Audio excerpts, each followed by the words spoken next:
Assalamualaikum warahmatullahi wabarakatuh. Kami dari kelompok 3 akan mempresentasikan proposal bisnis kami, yaitu botol kecian custom diajukan untuk memenuhi tugas UTS kewirausahaan lanjutan. Nama kelompok kami dan anggota kami terdiri dari Rohma Sukma Betari NIM 22, Elok Mafluhatul Hasana NIM 25, Safira Permata Indah NIM 32, dengan dosen pembimbing Nikensa Fitri Primasari, Sarjana Ekonomi MM. Yang pertama, membahas tentang fenomena kebutuhan masyarakat dalam pencarian peluang usaha. Dunia fashion yang kini makin berkembang dengan pesat diiringi dengan kontribusi usaha aksesoris yang menjadikan bagian di dalamnya. Aksesoris sangat identik dan lekat dengan fashion karena keberadaan aksesoris seolah menjadi pelengkap gaya fashion yang dikenakan seseorang. Bisnis aksesoris pun makin membuka peluang yang menjanjikan dengan ragam tampilan yang makin inovatif. Akan tetapi, dengan semakin berkembangnya zaman, orang-orang ingin sesuatu hal yang praktis dan mudah untuk dibawa kemana-mana. Apalagi dengan wabah COVID-19 yang masih belum berakhir hingga saat ini mewajibkan masyarakat membawa hand sanitizer untuk berpergian di luar rumah untuk menjaga kebersihan.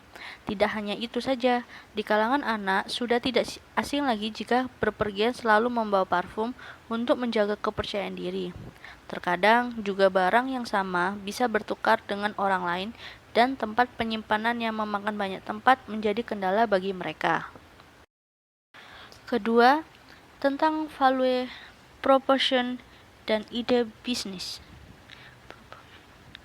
Pada realitanya, gaya selalu cepat berubah, berkembang, dan bergulir dari tahun ke tahun sesuai dengan ide pemikiran manusia dan berkembangnya teknologi, disertai kondisi zaman sekarang ini. Gaya atau fashion semakin hari semakin mempermudah masyarakat dalam pemenuhan kebutuhan mereka. Apalagi dalam kondisi sekarang, yang semuanya ingin serba mudah dan praktis, sekaligus menciptakan penampilan yang memberi kesan menarik. Dalam kondisi seperti ini, produk botol Keican Custom yang merupakan gantungan berbentuk botol multifungsi yang mudah dibawa kemanapun, tanpa perlu khawatir hilang atau mencari tempat untuk menaruh produk. Karena produk dapat dikaitkan atau digantungkan baik itu di tas, di gantungan kunci, di resleting wadah pensil, dan lain sebagainya.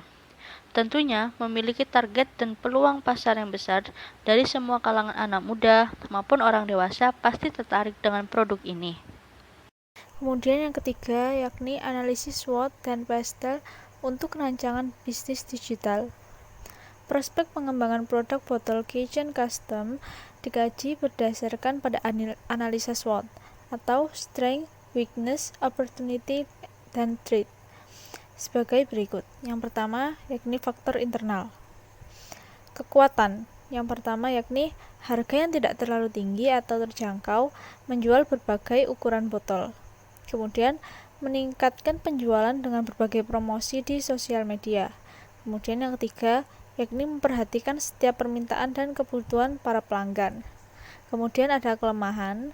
Yang pertama yakni bahan produk dikirim dari luar kota sehingga memerlukan waktu lebih lama untuk membuat produk. Kemudian yang kedua, masih memakai alat seadanya dan juga membuat konten dan produk.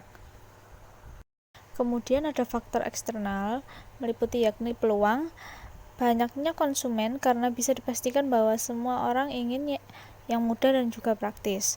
Kemudian, dengan modal yang rendah menjadikan peluang bisnis yang lumayan menjanjikan. Kemudian ada ancaman, yakni yang pertama, banyaknya pesaing yang semakin meningkat dan persaingan harga. Kemudian yang kedua, bahan produk yang dikirim dari luar kota sehingga membutuhkan waktu lama dan kemungkinan ada kecacatan bahan. Kemudian yang terakhir, masih menggunakan bahan seadanya sehingga belum bisa membuat produk banyak dan cepat. Dan yang keempat yaitu strategi pembentukan branding usaha. Yang pertama, kita tahap desain logo khusus sebagai upaya profesionalisme. Di dalam label berisi nama merek yang telah kami putuskan, yakni Cira Dream. Dan yang kedua, tahap pengemasan, di mana produk dikemas dengan baik dan menarik. Dan menarik bisa dengan packaging berupa plastik maupun box serta diberi thank you card dan free gift opsional agar calon konsumen lebih tertarik untuk melihat dan membeli produk botol Kaizen ini. Kemudian yang kelima yaitu strategi dan kampanye digital marketing usaha. Publikasi dan menyebarluaskan info mengenai launchingnya produk botol Kaizen yaitu dengan metode personal selling melalui media pamflet maupun katalog. Selain itu, kami juga mempromosikan produk melalui media sosial seperti Facebook, Instagram, dan TikTok agar para pengguna sosial media dapat mengetahui dan mengenal produk botol Kaizen. Dan juga produk ini akan dipasarkan melalui Shopee dan TikTok Shop agar dapat mempermudah customer untuk membeli produk dengan gratis ongkir sehingga lebih menarik perhatian para customer. Dipergunakan juga mekanisme pemesanan. Mekanisme pemesanan yang digunakan yakni sistem PO atau pre-order, yakni diawali dengan memberikan contoh produk yang kami jual melalui tahap promosi yang telah dilakukan sebelumnya, kemudian barang akan dibuat setelah konsumen melakukan pemesanan. Sekian presentasi dari proposal bisnis kami. Kurang lebihnya saya minta maaf. Wassalamualaikum warahmatullahi wabarakatuh.